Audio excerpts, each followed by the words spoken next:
Arkadaşlar hepinize merhaba. 2 haftadır boğazımdaki problemden dolayı uzak kaldım. Sesim kısıldı. Hanginizin nazarı değdi bilmiyorum. Çok güzel yorumlar yapmıştınız. Hocam teşekkürler falan derken nakdi sesim gitti. Normalde kuramlara geçme niyetim vardı 15'inden sonra ama biraz programın gerisinde kaldık. Hemen bunları telafi etmek için konularımıza başlayalım. Dediğim gibi hasta olmadan önce seri videolarımız gelecek demiştim. O an hasta oldum. Şimdi iyileştim. Şimdi Allah'ın izniyle seri videolarımız gelecek. Kış çayım yanımda. Şimdi bugün hangi konu üzerine duracağız? Bellek konusu. Bellek arkadaşlar ÖABT'de yine önemsenen konulardan biri. Çünkü alt başlığı çok fazla. Yani sorabileceği bellek türleri çok fazla. O yüzden bunları biraz daha detaylı sorabiliyor. Hemen bunların bir tanımlamasıyla işe başlayalım. Şimdi bellek ne demek? Bakın bellek bilginin kodlanması, saklanması ve geri çağrılması sürecini ne yapıyor? Bize tanımlıyor. Mesela kodlama dediğimiz durum bilginin beyne alınması süreci. Saklama, depolama dediğimiz bilginin uzun süreli belleğe atılıp arkadaşlar zaman içerisinde ne yapılması? Korunabilmesi. Geri çağırma ise bilgi gerektiği durumlarda bellekten geri getirilir. Bu süreci bize ne yapar? Tanımlar. Mesela birey bakın evini değiştiriyor. Ne yapıyor? Ev sahibinden ev adresini öğreniyor. Bu bir kodlama sürecidir. Sonra adres sürekli tekrar ederek ezberliyor artık diyelim. Saklama, depolama sürecini bize ne yapar? Tanımlar. Sonrasında ise bir form doldururken bankaya gitti. Kredi red çekecek mesela. Ki yapmayın böyle bir şey. Söyleyeyim kredi çok kötü. Ne yapıyor? Bilgiyi form doldururken hatırlaması geri çağırma süreci. Recep İvedik'te şu sahne var ya formül çözülürken falan yapıyor işte. Orada yaptığı sahnede aslında gerçekleşen durum geri çağırma sürecini bellekte ne yapar? Bize tanımlar sevgili arkadaşlar. Peki şimdi bellek türlerimiz neler? Aslında arkadaşlar çok fazla tanımlanmış bellek türü var. İşlevlerine göre tanımlanmış bellek türleri var. İşleyiş biçimine göre tanımlanmış bellek türleri var. Biz öncelikle belleğin işleyiş biçimine göre tanımlanmış bellek türlerine bakacağız. Sonra görevlerine göre tek tek ne yapacağız? Bellek türlerini tanımlayacağız. Aslında işlevlerine göre olan bellek türleri aynı zamanda arkadaşlar yine işleyiş bakımından olan bellek türleri içerisinde de yer alıyor. Birazdan göreceğiz. Şimdi burada ilk göreceğimiz bellek türleri işleyiş biçimine göre olan bellek türleri değerli arkadaşlar. İlki bunlardan duyusal kayıt belleği. Birazdan göreceğiz bunun görevlerinin ne olduğunu. Duyusal kayıttan bilgiler kısa süreli belleğe nasıl aktarılır? Dikkat yoluyla aktarılır arkadaşlar. İkincisi de seçici algı yoluyla aktarılır. Kısa süreli bellek işleyen bellek dediğimiz diğer bir bellek türüyle paralel biçimde ne yapar? Çok fazla çalışır değerli arkadaşlar ama burada hem duyusal kayıt belleğinde hem de kısa süreli bellekte ya da işleyen bellekte unutma çok fazla gerçekleşebilir. Neden? Buradaki bilgilerin gerek tekrarlar yoluyla gerek uygun kodlamalar yoluyla nereye atılması gerekiyor? Uzun süreli belleğe atılması gerekiyor arkadaşlar. İşte biz şimdi bu süreci göreceğiz. Duyusal kayıt belleğinden kısa süreli belleğe nasıl geçer? Kısa süreli bellek ve işleyen bellek farkı nedir? Uzun süreli belleğin parçaları ne? Ve bunların açık ve örtük bellek tanımlamalarıyla ilişkileri nedir diye bunları inceleyeceğiz. Bir de uzun süreli bellekten bilginin geri çağrılması süreci var. Bunu da zaten işleyen bellek dediğimiz bellek türü yapıyor. Bunları görelim, kavramları karıştırmayalım sınavda. Şimdi arkadaşlar duyusal kayıt belleği nedir? Duyu organlarının belleğidir aslında. Kapasitesi sınırsız ama süresi sınırlıdır. Ortalama en fazla 3-4 saniyeye kadar ne yapabilir bu bellek? Bilgiyi tutabilir. Dediğimiz gibi duyu organlarının biraz belleği gibi aklımızda kalsın. Kısa ve uzun olmasının sebebi de aslında duyu organlarının sonuç itibariyle uyarıcıları çabuk unutabilme kapasitesiyle alakalı bir durumdur. Peki burada bilgi en uzun süre hangisinde kalır derseniz 3 tane özellikle duyusal kayıt belleği vardır. Tanımlanmış, kanıtlanmış arkadaşlar bu arada. İkonik bellek dediğimiz görsel duyusal bellektir. Ekoik, ekolanmadan aklımıza gelsin. İşitsel duyusal bellektir. Haptik dediğimiz dokunsal duyusal bellektir. Hangisinde kalır derseniz tabii ki en fazla işitsel duyusal kayıt belleğinde kalır. O sonu süresi de 3-4 saniye. Fazla dedim hani böyle 5 saat 6 saat falan filan kalmıyor. Peki neden en fazla burada dersek? Çünkü işitsel uyaran sayısı arkadaşlar diğer uyaran sayılarına göre daha azdır. Mesela en çok uyaran nerede var? Görsel bellekte var. Görsel duyusal yani gün içinde en fazla gözümüze daha fazla uyarı çarpıyor. O yüzden en kısa buradadır. Ne kadar artarsa unutulması o kadar çünkü uyarıcıların kolaylaşır. Bir de dokunsalı düşünün. Vücudumuza değen kıyafetler. Burada şimdi masaya dokunuyorum, ne bileyim mouse'a dokunuyorum falan filan. Bunlar da sonuç itibariyle çok fazla uyarıcı olduğu için çabuk unutulur. Eğer biz unutamasaydık mesela sürekli vücudumuza değen bu kıyafetler ne yapardı? Bizi rahatsız ederdi arkadaşlar. O yüzden bunun süresi de 1 saniyedir diyoruz. Peki buradan bilgiler nasıl aktarılır? Demin söylemiştik kısa süreli belleğe. Dikkat ve algıda seçicilik yoluyla. Mesela şöyle düşünün. İstanbul'da işte İstiklal Caddesi'ne geziyorsunuz biliyorsunuz. Çok kalabalık İstiklal Caddesi. Bir sürü surat ne yapıyor? Sizin gözünüze çarpıyor. Birçoğunu hatırlamıyorsunuz. Ama mesela kızlar bir tane Berkecan geldi. Merhaba dedi. Ben dedi Berkecan. Six pack böyle yapılı falan yakışıklı bir çocuk.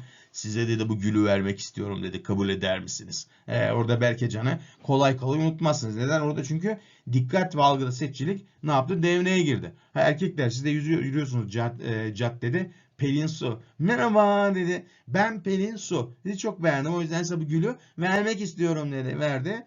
Siz unutmazsınız. Erkek unutmak değil. Erkekler biraz daha bu konuda kusura bakmayın aptalız biz. Kızın peşine bile düşebilirsiniz yani. Sonuç itibariyle dikkat ve algıda seçicilik mekanizması devreye girdiği için o kişinin isimleri ne yapar? Kısa süreli belleğe aktarılır.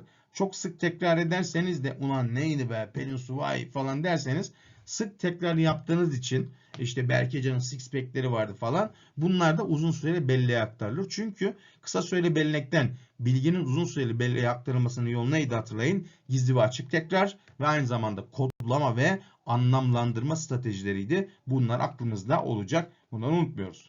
Peki şimdi gelelim kısa süreli belleğe. Kısa süreli bellek arkadaşlar bilgiyi ortalama 30 saniye zihinde tutan bellek türüdür. Yalnız buna çok kısa süreli ve kısa süreli bellekte ayıran çalışmalar da var. 30 saniye ile 30 dakika diyenler de var. Bunun da hani bilgisini vermiş olayım.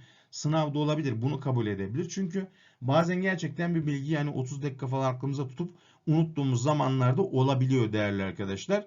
O yüzden hani kısa süreli belli 30 saniye diyoruz genel kitaplarda ama 30 dakikaya kadar çıkabileceğini söyleyen çalışmaların olduğunu da unutmayın sevgili arkadaşlar. Bu belleğin bu anlamda hem kapasitesi hem de süresi sınırlıdır diyeceğiz. Kapasitesi ne kadardır derseniz artı eksi 2 birim olmak üzere toplam 7 birim yani 9 da olabilir. 5 birim de olabilir ama ortalaması 7 birimdir. Süresinde demin dediğim gibi 30 ila 90 saniye arasında tanımlayabiliriz. Bakın hala sesim çatallı. Konuştukça biraz zorlanıyor. O yüzden çayımdan içeceğim kusura bakmayın. Biraz daha içeyim. Höpürdeteyim Hanzolar gibi. Evet. Peki. Şimdi burada dikkat edeceğimiz konu şu. Kısa süreli belleğin kapasitesini arttırmanın yolu arkadaşlar gruplama yapmaktır. Yani sonuçta burada belleğimiz bir birim olarak kabul ediliyor ezberlenecek konuyu. Mesela şurada TÜBİTAK, ODTÜ, KPSS bu şekilde ezberlerseniz bu da bir birimdir.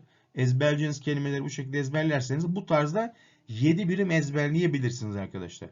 Ama bunu bölerseniz TÜBİTAK, ODTÜ, KPSS 3 birim etti. Bunun gibi en fazla 4 birim daha ezberleyebilirsiniz. Bir mesela rakamı şöyle çok fazla rakam içeren bir sayı olarak ezberlerseniz bir sayı pardon.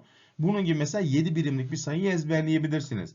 Öyle çok fazla sayı içeren pardon çok fazla rakam içeren sayıları hesaplayan bireyler vardır. Yarışmalara falan çıkıp yetenek yarışmalarına. Bunlar genelde bu kısa süreli belleklerini arkadaşlar geliştirmiş bireylerdir. Hatta mental aritmetik yapan çocukları biliyorsunuz. Falan hesaplama yapıyorlar. Çünkü o zihinsel işlemleri kısa süreli bellekte aslında daha çok işleyen bellekte arkadaşlar hızlı bir şekilde tanımlamış oluyorlar. Ama bu sayıyı yine rakamlara ayırarak mesela bu şekilde tanımlarsanız bu durumda 4 tane birim ne yapabilirsiniz? İçerebilirsiniz değerli arkadaşlar. 7 birim bilgi olur. Mesela 7 birimden sonra 7 8. birim bilgiyi ezberlerseniz muhtemelen arkadaşlar ilk birim bilgi ortadan kalkar. Buna biz bozucu etki diyoruz aslında. Yani yeni gelen bilginin eski bilgileri unutturması. Bakın karışma değil, karışma olursa bu ket vurma dediğimiz kavrama girer. Birazdan göreceğiz. Ama tamamen unutturursa buna bozucu etki tanımlamasını yapmamız gerekiyor. Mesela şimdi şöyle düşünün. Adres istiyorsunuz birinden. Bilmem neye dediniz. Nasıl gidebilirim? Eleman tanımladı. Bak birader dedi dikkat et. Işıkları göreceksin ilk dedi. Birinci bilgi ışıklar. Oradan ilk aradan sağa döneceksin. İkinci bilgi. Yaklaşık 300 metre gideceksin. Üçüncü bilgi. Karşına Migros çıkacak. Dördüncü bilgi. Migros'un hemen çaprazında büyük bir işhanı var. Migros'un çaprazı 5. bilgi. Büyük işhanı 6. bilgi. Oradaki ikinci sokaktan gireceksin. 7. bilgi. Sen ilk baştaki şeyi unuttun zaten. Şu anda ben bile unuttum ne söylediğimi. Çünkü niye? Artık bilgi devreye girdikçe ilk bilgi muhtemelen unutulmuş olur. Genelde adres tarif edenler o yüzden ne yaparlar? Bak birader sen Migros'un oraya git. Migros'un oraya gittiğinde birine daha sor derler ki bireyin çünkü unutacağını arkadaşlar bildiği için mantık buradan ne yapar? Gelir diyoruz. Peki. Şimdi demin ne dedik? Kısa süreli bellekle birlikte çalışan bir belleğimiz daha var. İşleyen bellek, working memory diye İngilizcesi geçer arkadaşlar görürseniz. Aslında kısa süreli belleğin bir parçası bu arkadaşlar. Ama tamamen aynısı diyemeyiz. Birlikte çalışan hafızanın içeriği olarak tanımlayabiliriz. Şimdi bakın farkı ne? Önce tanımına bakalım. Bilginin diyoruz kısa süreli olarak tutulduğu. Bakın bu anlamda kısa süreli bellekle ilişkili ve aynı anda işlendiği problem çözme ve anlama sürecini yöneten aktif bilişsel sistemdir. Aslında diyoruz kısa süreli belleğin bir bileşenidir. Fakat bu belleğin dinamik tarafıdır. İki belleğin duruma ilişkin tabloya bakarak bu farkı görebiliriz. Mesela örnek olarak telefon numarasını duyup tekrar edene kadar akılda tutmak kısa süreli bellek. Telefon numarasını akılda tutarken tersten söyleyebilirsiniz. Tersten söyleyebilirseniz minem bozdu. Evet. Bu durumda işleyen bellektir. Peki kelime listesini okuyup ezberlemeden birkaç saniye hatırlamak mesela bu kısa süreli bellek. Ama bir cümleyi okuyup anlayıp yorumlamak işleyen bellek. Yine 15 artı 32 işlemini kafadan yap dediğimde hani mental aritmetikte demiştim ya yapıyorlar böyle falan filan. Yine işleyen bellek. Öğretmenin söylediklerini yarım dakika akılda tutmak. Kısa süreli bellek. Haritaya bakıp rotayı zihinde canlandırmak işleyen bellek. Şimdi bakın dikkat ederseniz işleyen bellekte bir aktivite var. Mesela bilgiyi uzun süreli bellekten çağırmak işleyen belleğin özelliğidir. Ya da belli konuları kodlamak işleyen belleğin özelliğidir. Ben size sorduğum zaman arkadaşlar belleğin tanımı nedir dediğim zaman bu tanımı yapmanızı sağlayan işleyen belleğin özelliğidir değerli arkadaşlar. Bilgiyi sakladığınız yer uzun süreli bellektir ama geri çağıran ve bunları ifade eden işleyen bellektir. Kısa süreli belleğin parçasıdır. Bunu unutmayın sevgili arkadaşlar. Biz işleyen belleği anlatırken genelde nasıl anlatırız? Mutfak tezgahı olarak anlatırız. Şöyle düşünün. Mesela annemiz alışverişe çıktı işte. Manava gitti, kasaba gitti, bakkala gitti. Oradan malzemeleri aldı, topladı hepsini geldi. Hani duyusal bellekten bilgiyi aldı. Böyle düşünün. Malzemeleri ilk nereye koyar? Tezgaha koyar. Bunları keser, doğrar, kimini haşlar, kimini işte ne bileyim dolap poşetlerine koyar. Ondan sonra bunları buzluğa falan dolaba yerleştirir. Bakın uzun süreli bellek gibi düşünün dolabı. Sonra babanız der ki annenize bu akşam annemler bize yemeğe gelecek. Anneniz der lanet olsun gene Nemrut adamla kadın geliyor falan. Ama ne yapar? Bilgilerini dolaptan çıkarır. İşte şeye koyar mutfak tezgahının üzerine. Orada yemek için işlemlerini yapar. Pişirme işlemini orada yapar. Ve sunumu oranın üzerinden gerçekleştirir. Aynı mantığı bilgi için düşünün. Bilgiyi bir yerlere uzun süreli bellekle yerleştirdikten sonra bunları tekrar geri çağıran, işlemleyen, pişiren, ifadeyi hazırlayan arkadaşlar neresidir? İşleyen bellektir diyeceğiz. Tamam, burası aktiftir. Bizim evin mutfak tezgahında işlem yapan annelerimiz gibi düşünebilirsiniz. Peki, şimdi bilgiler daha sonra işleyen bellek ve kısa süreli bellekten nereye aktarılır arkadaşlar? Uzun süreli belleğe. Uzun süreli belleğin bilgileri arkadaşlar tutma kapasitesi sınırsızdır. Süresi de sınırsız. Yani bir kere bir bilgiyi ezberledikten, öğrendikten, aklımıza tuttuktan sonra bunları unutmamız arkadaşlar artık mümkün değil. Ve hafızamızı geliştirebilirsek birçok bilgiyi ne yapabilir? Uzun süreli belleğe arkadaşlar aktarabiliyoruz diyeceğiz. Şimdi burada farklı sınıflamalar var. Öncelikle örtük ve açık bellek var. Bundan bahsedeceğim. Örtük ve açık belleği tanımlamıyorum şu an ama örtük belleğin içerisinde işlemsel belleğin olduğunu özellikle unutmayın. Birazdan anlatacağım bunu. Bunun dışında propagandalar, koşullamayla öğrenmeler, birebir ön öğrenmeye hazırlamak için yapılan tekrarlar, kavramların önden sunulması hepsi örtüktür. Çünkü bunlarda örtük bellekte bilinçli bir öğrenme biçimi yoktur. Daha çok bilinçsiz dolaylı öğrenme biçimleri vardır arkadaşlar. Peki açık bellek dersek açık bellek epizodik ve semantik belleği daha çok ne yapan? İçinde barındıran bellek türüdür. Çünkü bireyin burada yaptığı hatırlamalar bilinçlidir sevgili arkadaşlar. Şimdi bu bellek türlerinin bakalım tanımları neler, nasıl çalışıyorlar bunları bir inceleyelim. Öncelikle uzun süreli bellekte açık belleğin parçası olan epizodik bellekle başlayalım değerli arkadaşlar. Evet, Coşkun Sabah'tan anılar diyoruz. Anılar şimdi gözünde canlandılar. Epizodik bellek arkadaşlar olaylar, kişisel tecrübeler ya da faaliyetlerin açıklandığı bellek türüdür diyoruz. Bakın gezilen yerlerin isimleri, daha önce okunan kitaplar, kahvaltıda bireyin neydi hepsi epizodiktir.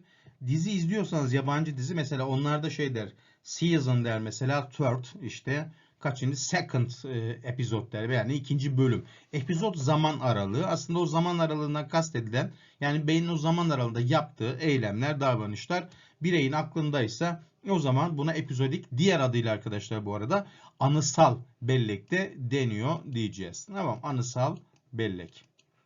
Peki bir diğeri semantik anlamsal bellek bakın kelimeler, gramer ve kavram bilgisiyle ilişkili olan bellek türü bu diyoruz. Mesela memelilerin özellikleri sayın denildiğinde verilen cevaplar bununla alakalı. Kural kelimesinin anlamını bilmek, kuralların ne işe yaradığını söyleyebilmek. Bunlar yine semantiktir. Yine herhangi bir sembolü mesela trafik işaretinin anlamını bilmek de arkadaşlar yine nedir? Semantik bellek içerisinde yer alır. Bakın bir kelime bir işlem yarışması vardı biliyorsunuz. Bir ara meşhurdu. Bu yarışmada işte başarılı olmak için bireyin semantik belleğinin oldukça iyi olması gerekiyor arkadaşlar. Mesela bakalım bu soruyu bilebilecek misiniz?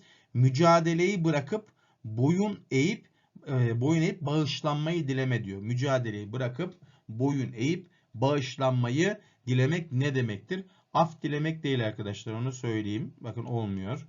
Mücadeleyi bırakıp boyun eğip bağışlanmayı dilemek. Hani savaşlarda daha çok böyle eski Osmanlı savaşlarını falan anlatılırken kullanılır. Bilmem ne diyen düşmana zarar verilmez falan deriz mesela. Neydi o? Aman dileyen düşmana zarar verilmez. Mücadeleyi bırakıp bağışlanmayı dilemek, aman dilemek anlamına geliyor. Mesela bunu bilebilmek neyle alakalıdır yine? Semantik bellekle alakalı olan bir durumu bize ifade eder diyoruz. Peki gelelim işlemsel prosedürel bellek. Prosedürler. Hani bunlar deriz ya sade prosedür. Nedir? Yapılması gereken işlemler. Buradan yine aklınızda kalsın arkadaşlar.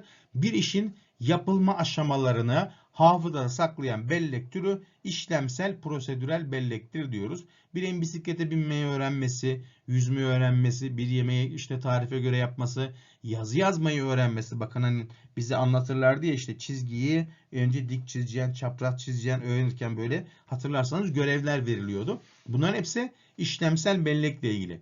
Bir kelimenin anlamını bilmek semantik. Ama mesela bir kelimenin nasıl yazılacağını bilmek dersek o harfleri hani hangi elle kalemi nasıl tutacak falan bu anlamda kastediyorum. O zaman ona işlemsel belleğin özelliğidir. Şimdi burada dikkat edeceğimiz iki tane nokta var arkadaşlar.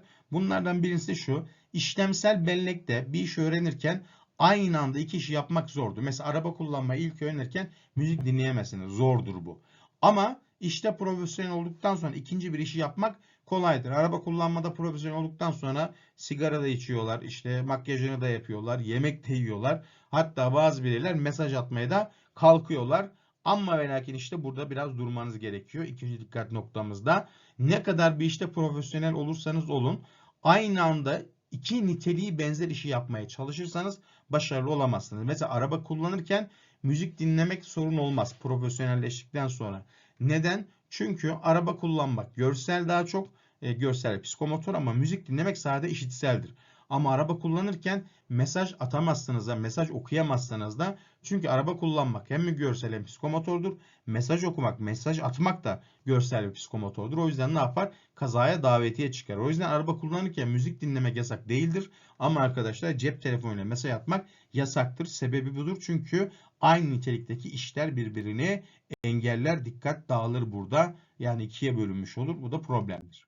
Peki şimdi arkadaşlar demin söylediğimiz gibi epizodik bellek ve semantik bellek açık bellek içerisinde yer alır. Açık bellek değerli arkadaşlar bilinçli olarak bilginin çağırabildiği bellektir. Ve 3 tane biçimde kendini gösterir. Mesela serbest hatırlama istediğimizde ki Freud'da mesela serbest çağrışımı göreceğiz. Aslında yapılan tüm açıklamalar açık bellekle ilişkili olur. Mesela geçen hafta okulda öğrendiğin kelimeleri söyle diyoruz. Diyorsun, düşünüyorsun.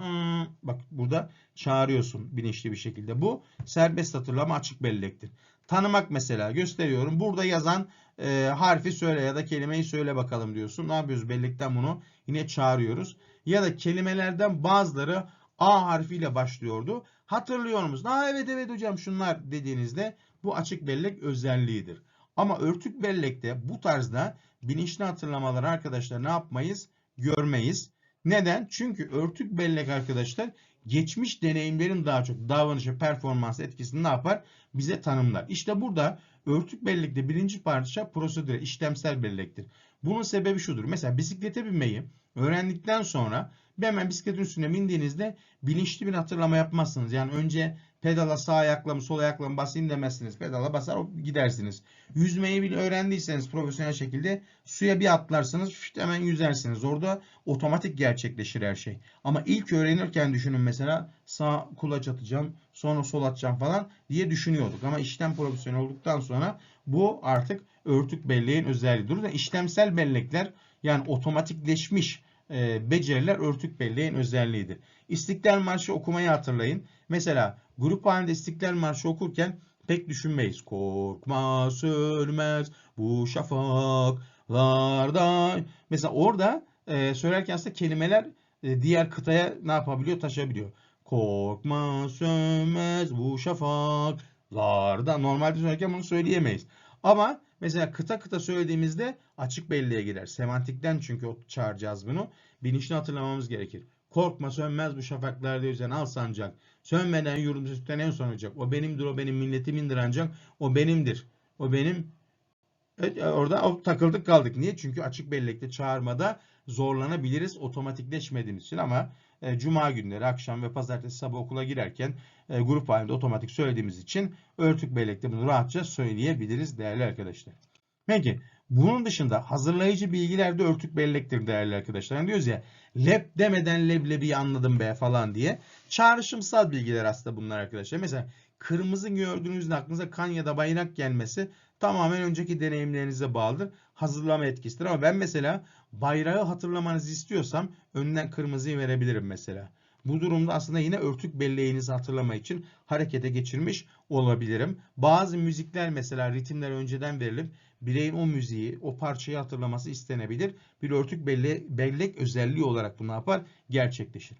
Peki bunun dışında propaganda etkisi de örtük bellektir. Medya, siyaset, reklam bunları biliyorsunuz. Bilinçli olarak bazı mesajları tekrarlıyor. Hitler'in bunu çok fazla kullandığı söylenir. Goebbels var biliyorsunuz. Hitler'in propaganda bakanı. Sürekli belli mesajları, kodları mesela tekrarlayarak insanların bir süre sonra bunlara inanmasını sağladıkları söyleniyor. Alman halkının mesela zamanında Hitler'e açık destek verdiği söyleniyor. Tam o kadar incelemedim tarihi mesela ama neden bu desteği veriyorlar? Çünkü bu propagandalarla artık Alman halkı da mücadelelerin haklı olduğuna inanıyordu. Dediğim gibi tarihi yorum yapamam o konuda bilgim yok. Haklıydı, haksızdı falan filan diye ama bunlar zamanında yine siyasette kullanılmış durumlar. Bunun dışında koşullamalar arkadaşlar örtük bellek özelliğidir. Çünkü koşullamalarda öğrenme genelde bilinçsizdir. Bir soruyu bilirsin mesela çocuğa aferin dersin. Çocuk daha fazla çalışmaya başlar. Ben geçen dönem bunu yaşadım. Üniversitede bir öğrencimize dedim ki sen dedim gerçekten tam dedim asistan olacak bir yapı var dedim. Çocuğum birinci sınıf öğrencisi motivasyonu arttı. Farkında değil ama ben derste motivasyonun arttığını görüyorum. Çünkü soruları daha hızlı çözüp daha hızlı raporlamaya başladı. Aslında bu bir koşullama oldu. Edimsel koşullama biliyorsunuz. Olumlu pekiştireç övgü sunduğumuz için davranış arttı. Ama bu klasik koşullamayla da olabiliyor biliyorsunuz. Örneğin okulda sürekli kendisine bağıran bir öğretmen varsa bir süre sonra çocuk öğretmenle okulu eşleştirdiği için okula karşı da belleğinde bir soğukluk, okulun kötü olduğuna dair bir bilgi ne yapabilir? Oluşturabilir değerli arkadaşlar. Koşullamalar da örtük bellektir. Bu arada koşullamaları çok iyi bilmeniz gerekiyor. Çünkü ÖABT'de temel kavramlarda soruyorlar. Onları da anlatacağız. Merak etmeyin sevgili arkadaşlar. Peki şimdi buraya kadar belleğin işleyişiyle ilgili olan parçalarından bahsettik. Şimdi şöyle bir şey demiştik hatırlıyorsanız. Bilgiler kısa süreli bellekten uzun süreli belleğe açık ve örtük tekrar ya da kodlama ve anlamlandırma stratejileriyle ne yapılır? Aktarılır. Şimdi bazı kodlama ve anlamlandırma stratejilerinden bahsedeceğiz. Bunlara nimonikler deniyor arkadaşlar. Niye nimonikler deniyor? Çünkü Yunan mitolojisinde arkadaşlar hafıza tanrısı var. Adı neydi? Mnemosine mi? Öyle okunuyor galiba. Tam şeyini bilmiyorum. Bundan hafıza kelimesinin kökeninden geldiği için bunlar kullanılıyor.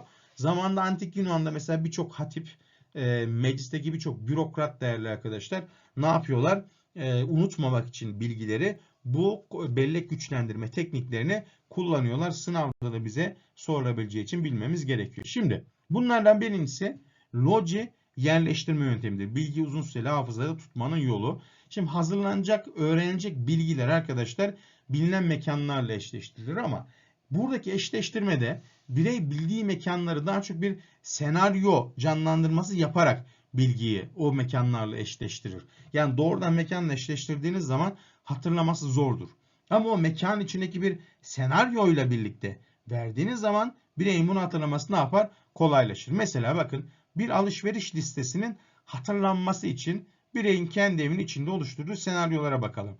Peynir, şeker, makarna, su ve sucuk alınması istenmiş evden. Bir sucuklu yumurta şu an iyi giderdi. Bakalım nasıl bir liste var? Peyniri koridorda peynir yiyen kedisiyle eşleştirmiş. Şekeri balkonda kesme şekerin üzerine toplanmış karınca ile eşleştirmiş. Makarnayı salonda bebeğin yere döktüğü makarna ile eşleştirmiş. Su banyoda açık unutulmuş musluktan akan su olarak eşleştirilmiş. Sucuk mutfakta sucuk pişiren adamın babasıyla dedeyle ne yapılmış? Eşleştirilmiş. Bunlar ilk etapta ezberlemeyi zorlaştırır ama birkaç canlandırma ile arkadaşlar bireyin bilgiyi kolayca hatırlamasına yardımcı oluyor. Peki sözcük asma yöntemi var. Şimdi bakın bu teknikte öncelikle diyoruz sabit sözcükler belirlemeniz gerekiyor. Yani kullanacağınız ana sözcüklerinizin olması lazım. Sonra öğrenecek sözcüklerle bağlantı kurulmalı bu sözcükler. Mesela bizim öğrenecek sözcüklerimiz aslan, fil, zürafa, kedi, köpek, yılan, kurbağa, maymun, martı, koyun olsun. Askı sözcüklerimizse yani öğrenecek sözcükleri astığımız sözcük asma yöntemi buradan geliyor. 1 ve 10 arası sayılar olsun. Mesela bir yırtıcı aslan gördüm diyebilirsiniz. 2 hortumlu fil yürüyordu. 3 boyunlu zürafa, 4 kedi eti yedi, 5 köpek başıboş eşek, 6 martı denize daldı, 7 zehirli yılan kuyuda. Bunları tamamlamanız gerekiyor aslında böyle. 8 ayaklı kurbağa derede zıpladı. 9 memeli maymun aşağı atladı. 10 koyun tarlada oyun oynadı. Ya da 10 koyun tarlada oyun diyebilirsiniz. Şimdi bu ne oluyor? Sürekli tekrar edildiği zaman bireylerde öğrenme gerçekleşmiş oluyor. Bunları kim bulmuş? Bunları deneylerle arkadaşlar araştırmacılar buluyor. Mesela bu kullanılan yöntemler bireyin öğrenmesine etki ediyor mu, etmiyor mu? Bunlar tekrar ettirilerek ne yapılıyor? Öğreniliyor değerli arkadaşlar. Yani bu yöntem olarak kullanılıyor ilerleyen sürelerde. Bu çok sizi ilgilendirmiyor şu an. Ama mantığı bu. Hani uydurmasyon değil, araştırmaya dayalı konular. Anahtar sözcük yöntemi var. Daha çok arkadaşlar dil çalışmalarında kullanılıyor bu. Yabancı dildeki ana dildeki benzer kelimelerle yabancı dildeki kelimeler eşleştirilerek hem görselleştirme hem de anlamlı cümleler oluşturulup ezber sağlanıyor. Bu ilk doping hafıza falan bunu kullanırdı arkadaşlar. Belli konuları mesela ilk başlarda öğretirken, ÖSYM falan hazırlanırken de bunlar işe yarıyor çünkü. Mesela leak İngilizce sızıntı demek biliyorsunuz. Çatıdaki delikten su sızıyor.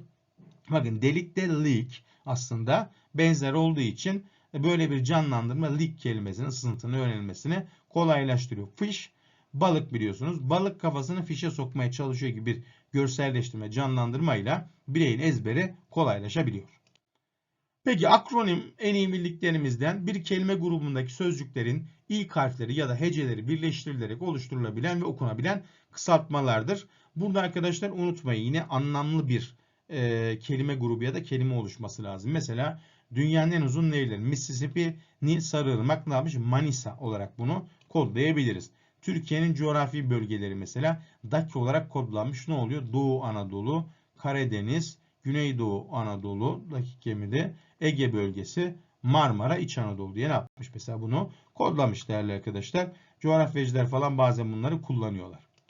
Peki akrostiş bir şiir ya da metinde diyoruz. Her dizenin ya da cümlenin ilk harflerinin yukarıdan aşağıya okunduğunda anlamlı bir kelime, isim, mesaj oluşturması olarak tanımlanır diyoruz. Freud'u mesela bakın akrostiş yaptım ben. Farkındalık, ruhsal yapıda id veya süperego, erik dürtü ve içgüdülerin davranışı etkisi, erik neredense artık, uyumsuzluklarda savunma mekanizmaları, dönemsel gelişim evreleri. Bunu ben ChatGPT'ye yazdım. Belki Freud'la ilgili bana dedim bir akrostiş ver. Erik merik katmış mesela. Bu saçma bir akrostiş olmuş. Ama meşhur bir adam vardı. Sezai Karakoç mu ne?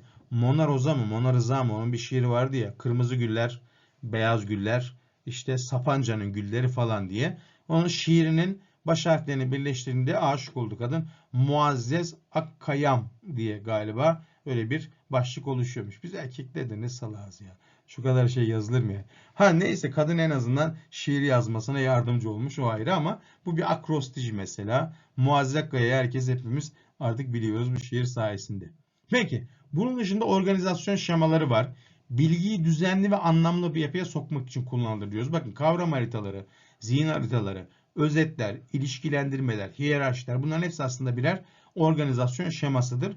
Bellekte bilginin daha kolay kalmasını sağlıyor. Mesela siz ders çalışırken ne yapıyorsunuz bazen? Kavramları alt alta yazıp ilişkilendirerek kendi notlarınızı çıkarıyorsunuz. İşte bu aslında bilginin uzun süreli bellekte kalması için oluşturulmuş bir organizasyon şemasıdır değerli arkadaşlar. Birçok türev var ama bunun mantığının anlamlandırma olduğunu lütfen bilelim diyoruz ve hemen yeni bir başlığımıza geçiyoruz değerli arkadaşlar. Evet, şimdi belleğe ilişkin diğer tanımlamalar diyoruz arkadaşlar. Şimdi bu verdiğimiz klasik bellek tanımlamaların dışında bir de daha önce söylediğimiz gibi görevlerine göre tanımlanmış bazı bellekler var. Tabi bu tanımlamalar nasıl ortaya çıkıyor? Farklı araştırmalar sonucunda arkadaşlar. Şimdi bakalım, ilk burada bilmemiz gereken arkadaşlar belleğin yeniden kurgulayıcı özelliği ve buna bağlı bellek tipleridir diyoruz. Ne demek bu? Şimdi normalde bize ne anlatılır? Bellek aynı bir bilgisayara benzer. Bellek işte bir dosya sınıflama sistemidir falan gibi. Şimdi burada şöyle bir sorun var. Bilgisayarda ya da bir dosya sisteminde siz 10 yıl sonra da bilgiyi açsanız aynı şekilde bulabilirsiniz. Ama belleğin böyle bir özelliği yok arkadaşlar. Aynı olayı ikinci defa farklı zamanlarda anlatırken bile insan kendisinden bir şeyler katıyor. Önceki deneyimlerinden, şemalarından, inançlarından, duygularından. Yani aslında biz mesela birine bir haber götürüyorsak o haberi arkadaşlar o kişiye değiştirerek kendimizden bir şeyler katarak veriyoruz ki o yüzden bize gelen haberleri de biraz doğru düşünmeli, değerlendirmeliyiz. Hemen inanmamalıyız. İçinde farklı ögelerin olabileceğini bilmeliyiz. Şimdi bununla ilgili Bartlett'ın yaptığı çok meşhur bir deney var. Hayaletler Savaşı deneyi diye. Bu deneyi sormazlar bize ama bu deneyin özelliği şu: beyaz Amerikalılara, yerli Amerikalılara ait bir hikaye anlatıyorlar. İşte içine mistik ögeler var. Beyaz Amerikalılar çok mistizme falan inanmaz ama yerli Amerikalılar bunlara biraz daha inanıyorlar. Bu hikayeleri anlatıyorlar. İlerleyen zamanlarda bu hikayeyi hatırlamaları, oradaki ögeleri hatırlamalar isteniyor beyaz Amerikalılardan. Farklı zamanlarda soruyorlar, işte bir ay, 2 ay, 3 ay falan filan, neyse. Her sorduklarında hikayeyi aynı kişi değiştiriyor. Kendi kültüründen belli özellikler ekliyor. Bazen hikayede var olmayan kahramanlar ekliyor. Buradan şu ortaya çıkıyor: bellek bir olayı değerlendirirken arkadaşlar sürekli yenileyerek, kendisi boşlukları mantıklı eklemelerle doldurarak ne yapıyor? Güncelliyor. Yani bizim anılarımız aslında bellekteki bilgilerin sürekli güncellenen bir yapıya sahip. İşte bununla ilişkili bazı bellekler var tanımlanan. Bunları bilmemiz önemli arkadaşlar. Çünkü sınavda bize sorulabilecek sorular. Son dönemde ÖSYM, ÖABT'de bu tarzdaki detay konuları, detay kavramları seviyor. O yüzden aklımızda olsun. Bunlardan iki tanık belleği arkadaşlar. Şimdi tanık belleği yeniden kurgulayıcı özellikle alakalı. Çünkü diyor ki tanık belleği yeniden kurgulayıcıdır, zamanla bozulur ve telkine açıktır. Medya haberleri, diğer mesela tanık ifadeleri bireyin tanıklığa ilişkin aklında kalan durumları ne yapar? Değiştirir. Bununla ilgili bir deney yapılıyor. İki grubu A ve B bir trafik kazası görüntüsü izlettiriliyor. Daha sonra A grubuna deniyor ki arabalar birbirine kafa kafaya çarpıştığında neler oldu? B grubuna ise arabalar sadece çarpıştığında ne oldu diye daha yumuşak bir soru soruyorlar.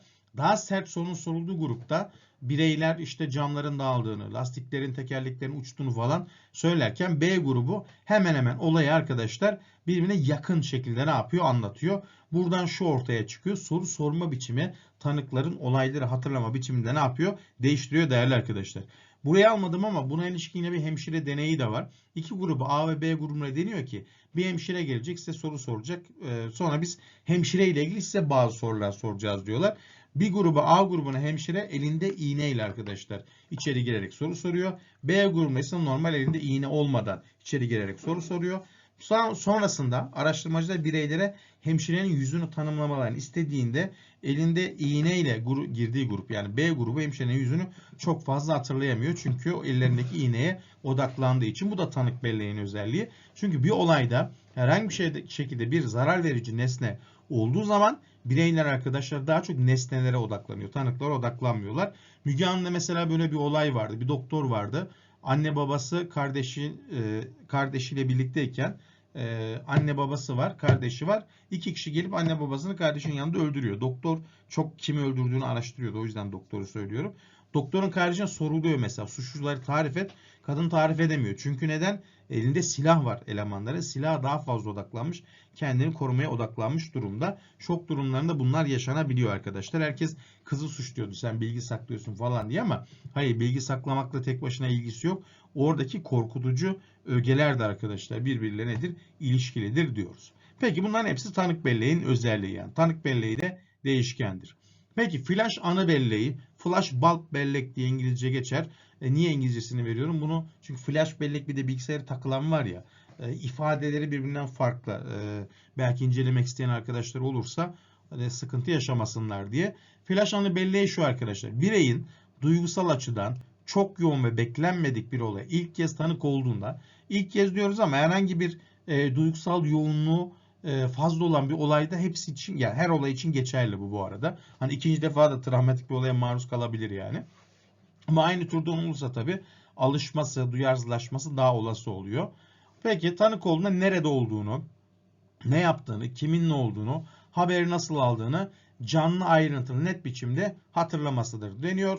Fotoğraf karesi gibi her şey hakkında diyoruz. Bu o aslında arkadaşlar.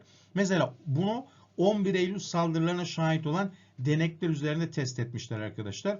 Bu olaya şahit olan bireyler o gün ne olduğunu, olaydan önce ne yaptıklarını, olaydan sonra ne yaptıklarını detaylı biçimde ne yapabiliyorlar? Hatırlayabiliyorlar ama bir önceki gün ya da bir sonraki günü bu kadar detaylı hatırlayamıyorlar. Çünkü o günün duygusal yoğunluğu daha zayıf arkadaşlar.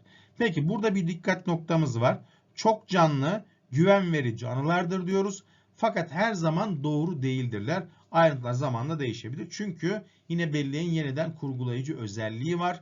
Doğru bir şekilde %100 her şeyi hatırladıklarını söylememiz burada zordur sevgili arkadaşlar.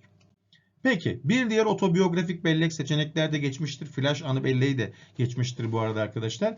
Bireyin kendi yaşamı ile ilgili hatırladığı detaylardır arkadaşlar. Epizodik ve semantik belleği içerir. Bunu unutmayın. Bu sorulur. İki ögesi var bunun. Aynı açık bellekte olduğu gibi epizodik ve semantik. Çünkü bireyin nerede neler yaşadığı, bu yaşadıklarına ilişkin sahip olduğu düşünceler ve duygular bu bellekte ne yapılıyor? Tanımlanıyor değerli arkadaşlar. Mesela bakın, utangaç bir çocuktum. Semantik utangaç olması mesela. Sınıfta öğretmenin sorduğu sorulara cevap vermeye çekinirdim. Bu anılarda epizodik ve bireyin sonuçta benliğini şekillendiriyor. Genelde bireyin hatırladığı olaylar olumsuzsa bu durumda benlik saygısı zayıf olacaktır. Ama genelde hatırladığı olaylar olumluysa bu durumda benlik saygısının yüksek olacağını ne yapıyoruz? Görüyoruz değerli arkadaşlar. Aynı zamanda bakın bu bellek diyoruz ki flash anı bellekle de ilişkili. Neden? Duygusal içeriği yüksek olduğu için ama şunu unutmayın. Her otobiyografik anı flash anı bellek değildir. Yani çocukluk döneminizde bir arkadaşımızla geçirdiğimiz güzel bir anı da mesela otobiyografiktir ama flash anı değildir. Çünkü flash anı biraz daha yüksek yoğunluklu, daha böyle travmatize eden anılarla, yaşantılarla daha çok ilişkili. Peki depresyonda aşırı genelleştirilmiş otobiyografik bellek var. Birazdan yine tanımını yapacağım bunun. Şöyle düşünün. Birey genel anlamda hayatın olumsuz olduğuna dair düşüncelere sahipse aşırı olumsuz genelleştirilmiş otobiyografik belleği vardır. Ama yine aşırı genelleştirilmiş otobiyografik belleği olsun ama çoğunlukla olumlu anılardan oluşuyor olsun arkadaşlar. O zaman o bireyin benlik saygısı düşük değil, tam tersi yüksek olur. Depresyonda değil, tam tersi kendine güvenli, mutlu bir birey olarak ne yapar? Hayatını, yaşamını sürdürür sevgili arkadaşlar. Bu önemli bir bellektir. Buna dikkat edin. Sınavda çıkabilir. Bizim için önemli. Peki prospektif bellek. Prospektif İngilizce arkadaşlar geleceğe dönük tahmin yapma demektir. Türkçesini yani bu şekilde çevirmemişler. Böyle bir yapısı var. İleriye dönük bellek diye çevirenler var ama prospektif tanımıyla karşımıza çıkabilir. İleriye dönük bellek kısmını aklımızda kalsın. Gelecekte yapılacak bir işi doğru hatırlama yeteneğini tanımlar diyoruz. Yaşlandıkça bu azalır arkadaşlar. Çünkü biliyorsunuz beyinde nöronlar öldükçe biraz zordur bu belleğin kullanımı. Akşam ilacımı alacağım demek mesela. Ders bitince e-posta atacağım dediğinde prospektif bellektir. Soruda size mesela bireyin gelecekle ilgili tahminler yaptığını falan söylerse, buna benzer bir vaka verirse lütfen prospektif belleğe gidiniz. İki türü var. Zamana dayalı ve olay temelli diye. Mesela saat 8'de ilacımı alacağım derse zamana dayalı. Hocayı görünce lütfen bunu ona sor derseniz olay temelli prospektif bellek olarak bunu tanımlayabilirsiniz. Peki kaynak belleği bir bilginin nereden kimden nasıl öğrenildiğinin hatırlanmasıdır. Bunu sen mi söylemiştin ben mi okumuştum? Bu haberi sosyal medyadan mı duydun yoksa haberlerden mi izledin gibi kaynağı bulmaya çalışan bellek türü. Şimdi birey burada bilgiyi doğru hatırlayabilir ama kaynağı karıştırabilir. Mesela bazen diyorsunuz ya bunu derste Ali Hoca anlatmıştı. Arkadaş diyor ki hayır Ali Hoca anlatmamıştı diyor. Temel Hoca anlatmıştı. Yanlış hatırlıyorsun derse o zaman evet kaynak belleğinde bilgi doğru ama bilgi ileten kaynak yanlış hatırlanmış demektir sevgili arkadaşlar. Peki istem dışı otobiyografik bellek var. Bir ipucuyla gelen anılar. Bu daha çok arkadaşlar otobiyografik olduğu için bireyin kendisiyle ilgili olan anılar olmalı. Bunu unutmayalım lütfen. Mesela çok karşılaştığımız bir durumdur. Yağmur yağar, toprak kokar. Bazı arkadaşlar çok der, bunu çok duymuşluğum vardır. Çünkü o aynı bizim köy gibi koktu. Ha, çocukluğumdaki yazları hatırladım falan diyor. Bu tarz mesela hatırlamalar istem dışı otobiyografik bellektir. Mesela ben bir ahşap kokusu duyduğumda anneannemin evini hatırlarım. Çünkü evi ahşaptı ve yağmur falan yağdığında o ahşabın kokusu olurdu. Aynı mantık aslında burada da görülüyor. O kokunun mesela hatırlatıcı özelliği bununla alakalıdır. Peki, demin bahsetmiştim aşırı genelleştirilmiş otobiyografik bellek bireyin kendisiyle ilgili tekil olaylar yerine genel anıları hatırlamasını söylüyor. Bakın hep mutsuzdum, çocukluğum kötüydü. Tabii hep böyle negatif düşünen bireyin pozitif davranışa sahip olması çok zor. Peki şema temelli bellek buna bir çarpı atın arkadaşlar sorulabilir. Belleğin bilgi, ön bilgi ve beklentilerine göre işlemesidir. Aslında Gestalt'ın tamamlama ilkesiyle de çok alakalıdır. Bireyin hikayeleri kendi kültürüne göre uyarlaması ve hatırlaması. Boşlukları kendi şemalarına göre mantıklı görünen detaylarla doldurmak bu durumu örnektir. Mesela nasıl olabilir? Bakın bu vereceğim örnek üzerinden sorulabilecek soru olursa hepsini yorumlayabilirsiniz sevgili arkadaşlar.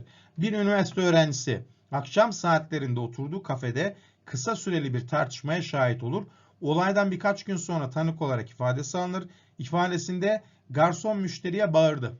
Müşteri sinirlendi, ortalık karıştı dediği görülür. Fakat kamera kayıtlarında böyle bir durum yoktur.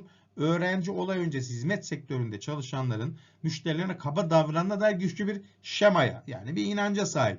Bu nedenle sahip olduğu bu şemaya göre olayı yorumlamıştır diyoruz. İşte bu şema temelli bellek demektir. Bilişsel biliyorsunuz. Gestalt, bilişsel yaklaşım. Bunların etkisinde olan bir bellek türü olarak karşımıza çıkar. Peki üst bellek, meta bellek. Öğrenme psikolojisinde gördüğümüz aslında metakognitif düşünmenin bir parçasıdır arkadaşlar. Bireyin kendi belleği hakkındaki düşüncelerini bize açıklar. Bu sonucu sınavda hatırlayamam. Ben sayısal işlemleri çok aklımda tutamıyorum. Bu sözel bilgi bende kalıcı olur gibi kendi belleğin için yaptığı yorumlar meta bellektir. Bir şeyi neden hatırlamadığına dair mesela gerekçelerini anlayabilmesi, nedenleri çözebilmesi de üst bellek meta belleğin bir konusudur. Peki şimdi bir de bakın bunlar demin tanımladıklarım görevlerine göre, işlevlerine göre bellekler. Şimdi de bellekle ilişkili diğer bazı faaliyetler var. Bunlara bir bakalım. Nelerdir bunlar sevgili arkadaşlar? Unutma ve hatırlayamama farkı. Arkadaşlar unutma bilginin uzun süreli belleğe hiçbir şekilde alınamamasıdır. Genelde nerede kaybolur bunlar? Söylemiştik. Duysal kayıt belleğe ve kısa süreli bellekte. Uygun kodlamalar kullanılmamıştır, tekrar edilmemiştir, uzun süresi belleğe atılmamıştır. Ama hatırlayamama ise bilginin yeterli ipuçları kullanılmaması nedeniyle uzun süreli bellekten geri çağrılamamasıdır. O dilimin ucunda aklıma gelmiyor dediğimiz durum tamamıyla hatırlayamamayla alakalıdır. Bu iki farkı lütfen unutmayın, önemli. Peki engram önemli bir kavram arkadaşlar. Notunuzda muhakkak bulunsun. Yaşantıların nöronda izler bırakmasıdır diyoruz. Aynı veya benzer duysal izlenimler algılarında bellek izi faaliyete geçer. Bakın transfer yaşantılarında özellikle olumlu transfer yaşantıları enegramla ilişkilidir. Mesela bisiklete binen bir birey motosiklete bindiğinde daha kolay öğrenir. Neden? Bisikletin sürme sistemiyle motosikletin sürme sistemi birbirine benzerdir. Bakın aynı ve benzer. Bu durumda ne yapar? Bisiklet kullanma becerilerini, motosiklet kullanma becerilerini aktararak birey daha hızlı bir öğrenme sürecini ne yapabilir? Burada geliştirebilir değerli arkadaşlar. Mesela mental antrenman yapılması, örneğin bir sporcunun bir hareketi, bir aerobikçinin falan yarışmadan önce zihinde canlandırması engramın oluşmasıyla alakalı aslında. Nöronlarda izler oluşturuyor ki hareketi yaparken kolay davranasın. Bazen şey yapıyorlar ya, gerçek sınav provası. İşte okullarda sınav yapıyorlar. Bu neden önemli? Engram oluştuğu için, yani nöronlar bu davranışa alıştığı için avantajdır. Mesela deneme sınavlarına genelde sınav saatine yakın girmek avantaj olur. Çünkü sabahleyin o saatte sınava soru çözmeye alışmış beyin sınav gününde kolayca ne yapacaktır? Sınava odaklanabilecektir, adapte olacaktır. Çünkü engram olayı ne yapmıştır burada? Gerçekleşmiştir diyoruz. Bunun gerekçesi de budur. Hani yarın size de sorarlar, kurumlarda çalışırsanız neden gerçeğe benzer sınav provası yapılacak derseniz engram oluşması için der, havanızda atarsınız arkadaşlar. Sebebi bu. Peki, öncelik ve sonralık etkisine bakalım bellekte. Önce ve en sona yakın bilgiler arkadaşlar her zaman daha kolay hatırlanır. Bunun sebebini bilmeniz önemli. Şimdi öncelik etkisinde önce öğrenilen bilgi sık tekrar edildiği için, kullanıldığı için daha çok akılda kalıyor.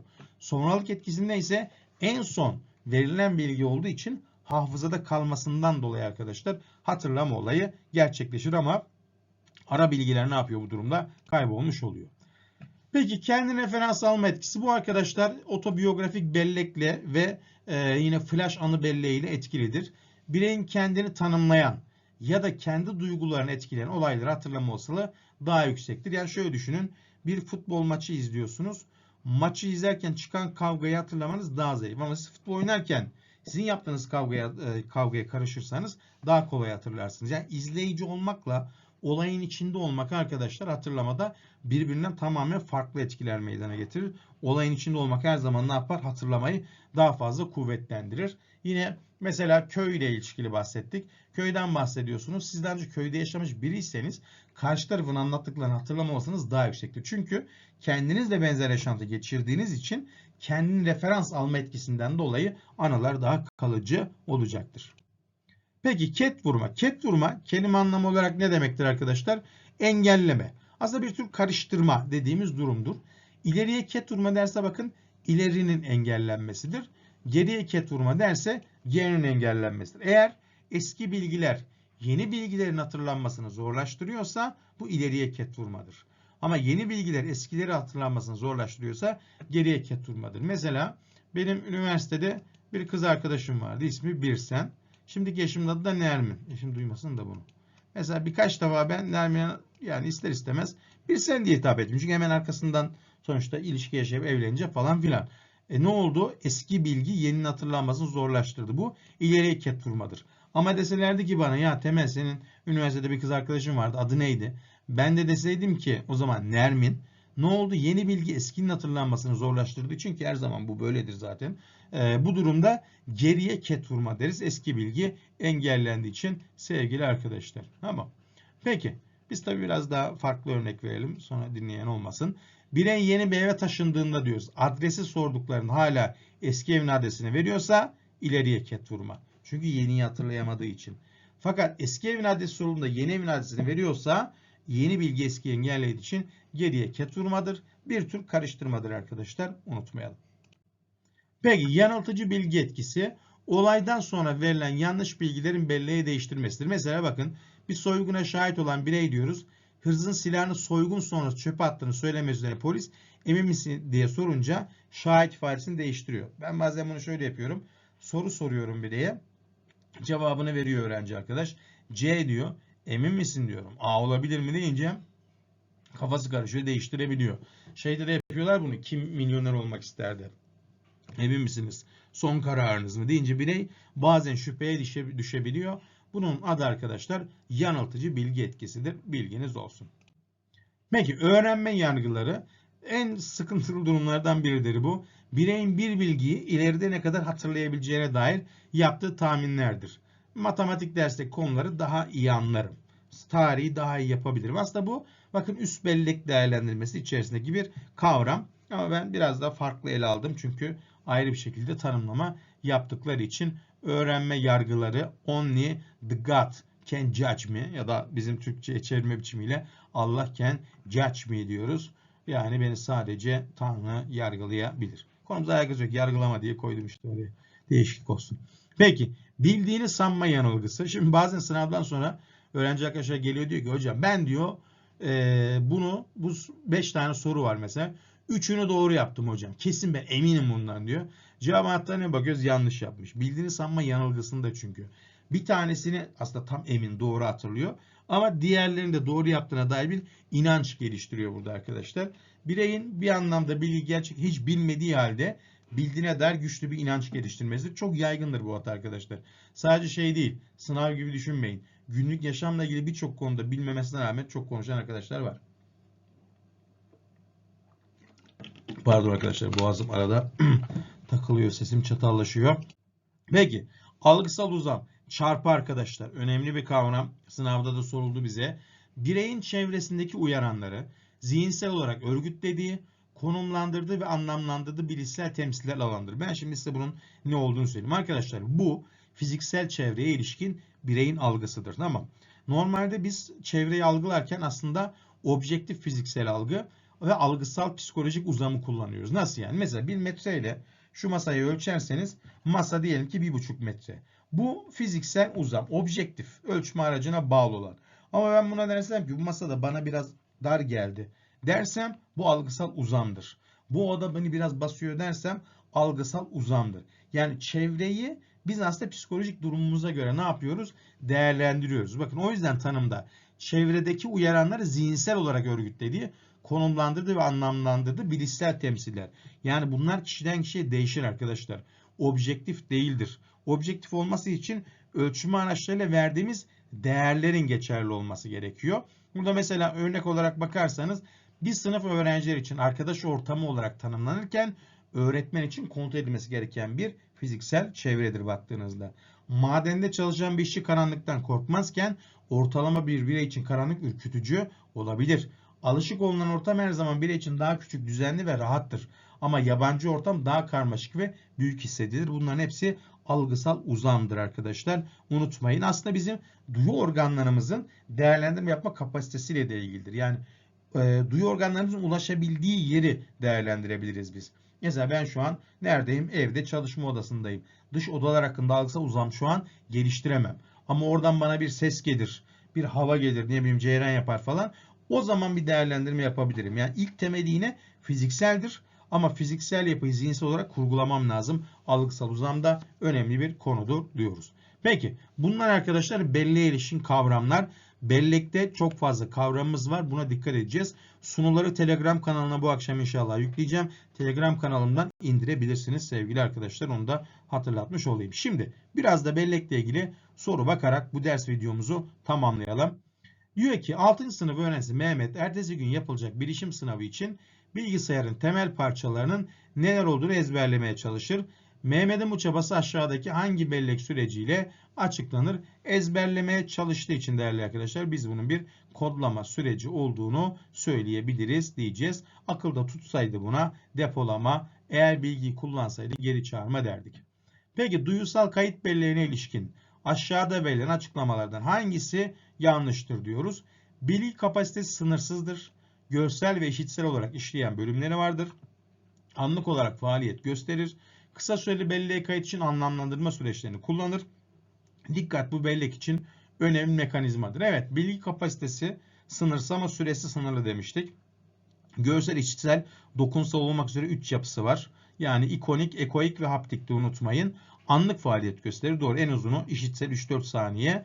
Ama kısa süreli belleğe kayıt için dikkat ve algıda seçiciliği kullanır arkadaşlar.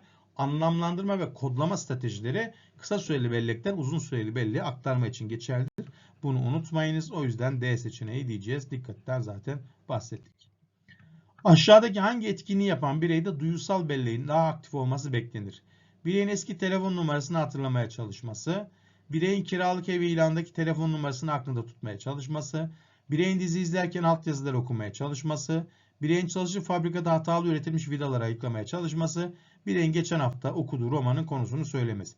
Şimdi bakın eski telefon numarasını hatırlamaya çalışması işleyen bellek, kısa süreli bellekle alakalı. Çünkü ne yapıyor? Bilgi geri çağırmaya çalışıyor. Akılda tutmaya çalışması kısa süreli bellek. Bakın hatırlamaya çalışma ve akılda aslında. Üstteki işleyen ve kısa süreli bellek farkı bu. Dizi izlerken altyazıları okumaya çalışması kısa süreli bellek. Neden? Ekran değiştiğinde en azından ne yapması lazım? Bir 10 saniye falan o bilgiyi akılda tutması gerekiyor. Ama hatalı üretilmiş vidaları ayıklamak. Gör, at, gör, at, gör, at. Görsel duysal bellekle alakalı. Yani çok anlık bir işlem olduğu için D seçeneğidir. Geçen hafta okuduğu romanın konusunu söylemesi yine işleyen bellektir söylemesi. Ama bu bilginin nerede saklandığı arkadaşlar? Epizodik bellek, uzun süreli bellekle alakalıdır diyeceğiz. Peki, gireceği üniversite sınavı için tarih dersine çalışan Murat, Osmanlı'nın yaptığı savaşların tarihlerini doğru hatırlamak ister. Murat'ın aşağıdakilerden hangisini yapması, bilgileri uzun süreli belleğine atmasına daha fazla yardımcı olur. Bilgiyi üst üste yığmamak için bir kere ve yazarak çalışmalıdır. Bilgileri sesli biçimde okuyarak çalışmalıdır. Bilgileri bir arkadaşına sordurarak çalışmalıdır. Bilgileri önemli olanların yanına yıldız işareti koyarak çalışmalıdır. Bilgileri birden fazla yazarak çalışmalıdır. Şimdi burada sorduğu şey uzun süreli belleğe atması. Uzun süreli bellekte ne var diye kodlama, anlamlandırma ya da açık ve örtük tekrar vardı değerli arkadaşlar. O zaman en iyisi nedir? Bilgiyi birden fazla ve yazarak çalışması, tekrar ve kodlamayı birlikte verdiği için E seçeneği olarak daha iyidir değerli arkadaşlar diyeceğiz. O yüzden cevap burada E seçeneğidir diyoruz. Peki, öğretmeni lise son sınıf öğrencisi Kemal'e babasının çalıştığı lokantanın ismini sorar. Kemal öğretmenine istediği cevabı verir. Kemal bu bilgiyi hangi belleğini kullanarak ifade etmiştir diyoruz. Bize ifade ettiğini soruyor arkadaşlar.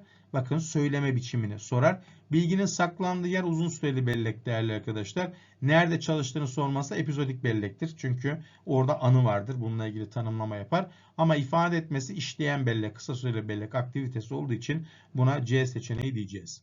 Peki aşağıda verilen bilgilerden hangisinin kısa süreli bellekte tutulma süresi diğerlerine göre daha uzundur diyoruz. Ne diyorduk? Artı eksi 2 artı eksi 7 birim. Yani 9 ya da 5 birim arasında gidecek. Yani 7 birimlik bilgi en iyi burada tutulur. Bakalım 1, 2, 3, 4, 5, 6, 7, 8. 1, 2, 3, 4, 5, 6, 7, 8, 9. 1, 2, 3, 4, 5, 6, 7, 8, 9.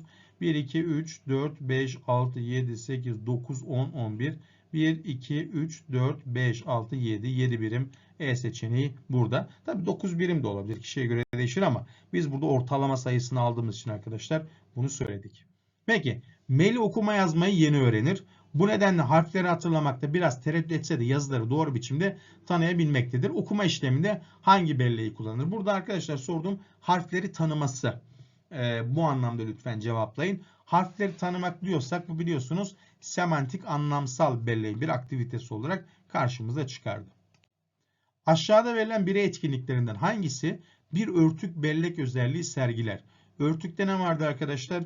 İşlemsel bellek özellikleri, hazırlama etkisi, propaganda etkisi ve koşullamalar. Bunlara bakalım. Yabancı dil kelimelerin anlamını bilme. Semantik. Semantik nedir? Semantik açık bellektir. Bireyin suya girdiğinde çok rahat yüzebilmesi, yüzme işlemini nasıl yaptığını söylemesi prosedürel bellektir. Prosedürel bellek açık mıdır, örtük müdür? Tabii ki evet, o bir örtük bellektir. Diğer seçeneklere de bakalım. Bireyin yaz tatilinde nereye gittiğini ve neler yaptığını hatırlaması epizodik, açık. Bireyin okuduğu kitapların isimlerini hatırlaması epizodik, açık. Bireyin arkadaşların isimlerini sayabilmesi epizodik, açık bellek özelliğidir diyoruz. Peki işlemsel belleğe ilişkin aşağıda verilenlerden hangisi yanlıştır? İşlemsel belleğin ilk aşamalarını uygulamak kolaydır. Bir işi ilk defa öğrenirken aynı anda iki etkinlik yapmak mümkün değildir.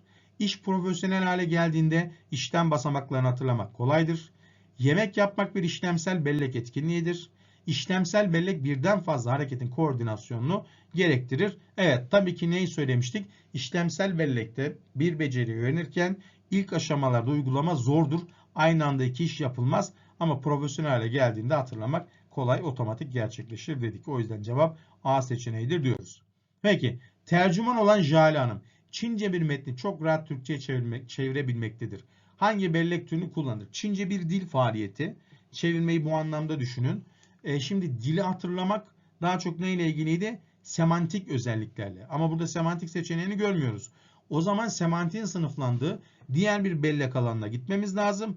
Bu durumda da arkadaşlar açık belleği kullanacağız. Cevabımız B seçeneği olacaktır diyoruz. Peki başka bir okula nakil olan Ferud'un şu an öğrenim gördüğü okulu sorduklarında hala yaşlı eski okulun ismini verir. Yani eski bilgi yeniyi engellemiş arkadaşlar. Bu durumda hangi kavramla açıklanır? Tabii ki ileriye ket vurma diyeceğiz. Çünkü bakın eski okulun ismini veriyor yeni okul yerine. Eski bilgi yeniyi engelliyor. İleriye ket vurma diyeceğiz. Murat Türkiye'deki dağlardan 5 tanesini en yüksek olandan başlayarak ezberlemek ister. Bu amaçla her dağı yüksekliğine göre sınıftaki uzun boylu arkadaşları ve oturma sıralarına göre eşleştirir.